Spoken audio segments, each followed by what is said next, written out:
के साथ ही महाशब्द लगा हुआ है। तो आज 60वां दिन है, आखिरी चरण में है महाराष्ट्र में। आज धुले जिले में रहेंगे और दोपहर को मालेगांव जाएंगे।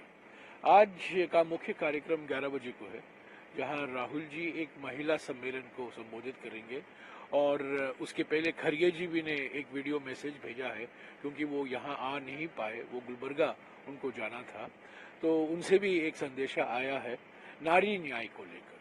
हमारे जो 5 न्याय हैं, नारी न्याय, युवा न्याय, किसान न्याय, श्रमिक न्याय और हिस्सेदारी न्याय, इन न्याय के संदर्भ में कांग्रेस पार्टी ने अब तक किसान न्याय के बारे में गारंटी, युवा न्याय के बारे में गारंटी और हिस्सेदारी न्याय के लिए हमने गारंटियां दी हैं।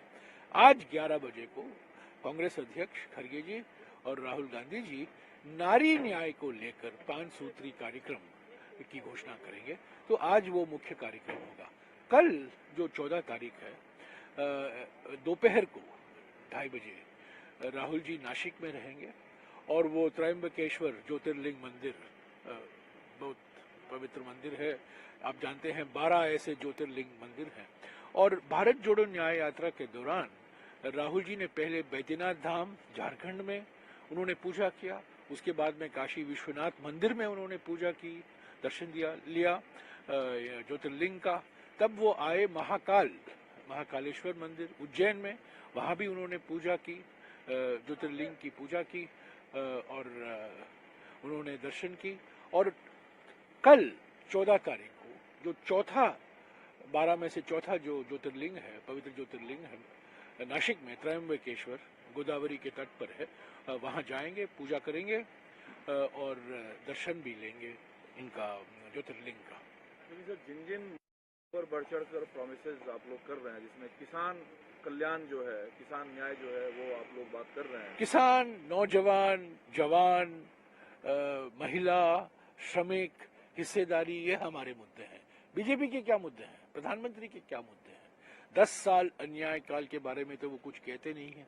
विकसित भारत की सपना दिखा रहे हैं, अमृत काल की सपना दिखा रहे हैं।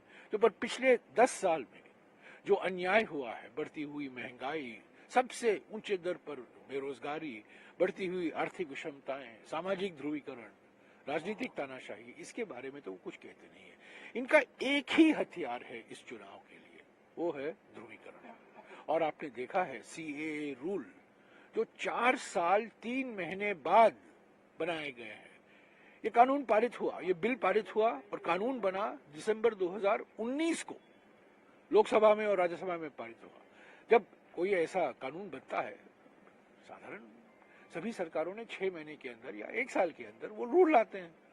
इन्होंने नहीं किया, 2020 में, 21 में नहीं किया, 22 में नहीं किया, 23 में नहीं किया, जब 1 महीना बाकी है चुनाव के लिए। और खास तौर से पश्चिम बंगाल, असम, केरला, तमिलनाडु, गुजरात ऐसे राज्यों में चुनाव को ध्रुवीकरण देने के लिए, जो ध्रुवीकरण का इनका डोज, बूस्टर डोज देते रहते हैं, और धर्म के नाम पर, जाति के नाम पर, भाषा के नाम पर, प्रांत के नाम पर जो विभाजनकारी नीतियां अपनाते हैं, वो सीए दर्शाता है। लेकिन तमिलनाडु सरकार ने भी कहा है, पश्चिम बंगाल ने भी कहा है, ये संवैधानिक सवाल उठते हैं। पर तब भी हमने कहा था, हम इस कानून के खिलाफ थे, क्योंकि धर्म के आधार पर नागरिकता देना संविधान के खिलाफ है। और ये मामला सुप्रीम कोर्ट में लंबित है, ये याचिका है सुप्रीम कोर्ट में, ये चैलेंज हुआ है कि आप धर्म के नाम पर नागरिकता देते हो। पर मेरा ये कहना है, कानून बना, ठीक है, विवादित कानून था, मतभेद थे, पर कानून बना क्योंकि बहुमत उनके पास थी। पर 4 साल 3 महीने क्यों लगाए? और अब जब 1 महीना बाकी है, आप इसको लागू रूल की घोषणा कर रहे हैं। एक ही मकसद है, एक ही मकसद, शैतानी मकसद है, मैं कहूंगा एक ही मकसद है।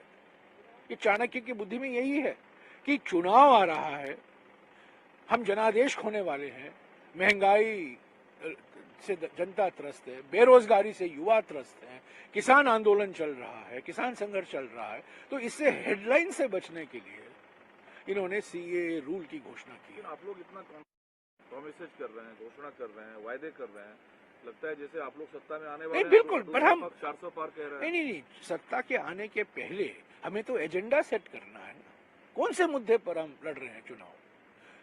जनता चाह रही है, बताइए आपके मुद्दे क्या हैं। तो हम जो कह रहे हैं हमारे मुद्दे हैं बेरोजगारी, महंगाई, ध्रुवीकरण, आर्थिक विषमताएं और जो 5 न्याय का कार्यक्रम हमने घोषणा की अब तक। आज जो महिला न्याय, नारी न्याय को लेकर जो घोषणा होने वाले हैं, कल राहुल जी ने नंदुरबार में आदिवासी संकल्प, 5 सूत्री आदिवासी संकल्प का घोषणा की। ये तो मुद्दे हैं, जल जंगल जमीन के मुद्दे हैं। प्रधानमंत्री इस पर चुप हैं।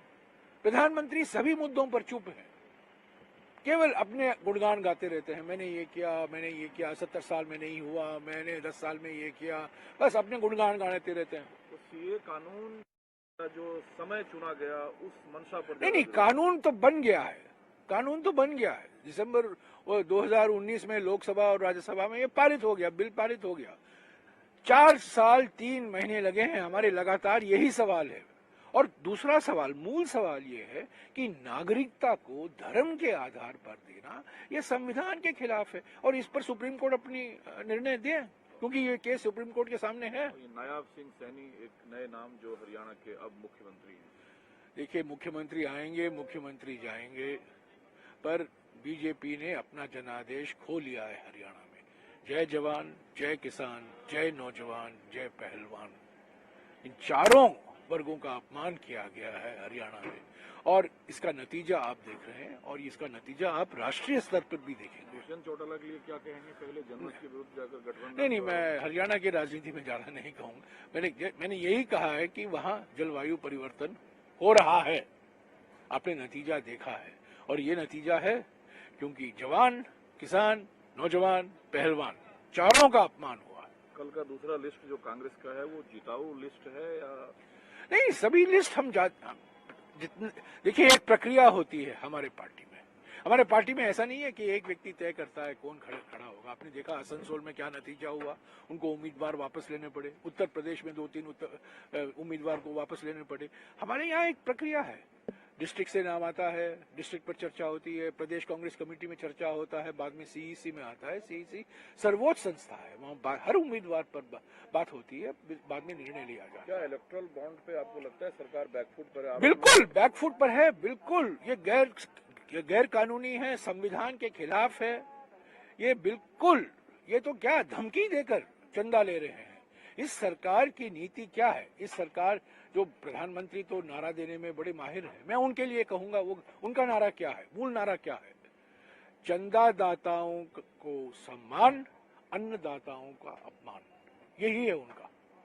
और देखिए, 330 करोड़ उन्होंने 30 कंपनियों से लिया है चंदा, धमकी देकर, ईडी छोड़कर, सीबीआई छोड़कर, इनकम टैक्स छोड़कर। और इलेक्ट्रेट बॉन्ड तो सुप्रीम कोर्ट ने पूरा खुलासा कर दिया है। और जिस तरीके से स्टेट बैंक ऑफ इंडिया को मनाया गया, जो जानकारी सुप्रीम कोर्ट चाहती थी, वो चाहते थे 30 जून तक हम देंगे। 30 जून क्यों? क्योंकि चुनाव खत्म हो गए होंगे, क्योंकि अभी पूरा दूध का दूध, पानी का पानी सब साफ हो जाएगा। कैसे चंदा इन्होंने इकट्ठा किया है, ये तो चंदा का पहाड़ है। और साथ साथ वो चंदा इकट्ठा कर रहे हैं और उसी के साथ साथ खाताबंदी कर रहे हैं। नोटबंदी तो 2016 में हो गया, 2024 में खाताबंदी हो रहा है, हमारे खाते को बंद कर रहे हैं। हम पैसा इस्तेमाल नहीं कर पा रहे हैं। समर्थन देना पड़ता है हमारे उम्मीदवार को, पब्लिसिटी के लिए पैसा लगता है, यात्रा के लिए पैसा लगता है, यूथ कांग्रेस को पैसा लगता है, सबके खाते बंद हो गए हैं। तो ये नोटबंदी नहीं, ये खाताबंदी है। एक तरफ चंदादाताओं को सम्मान, धमकी देकर चंदा हजारों करोड़, और दूसरी तरफ कांग्रेस पार्टी को खाताबंदी।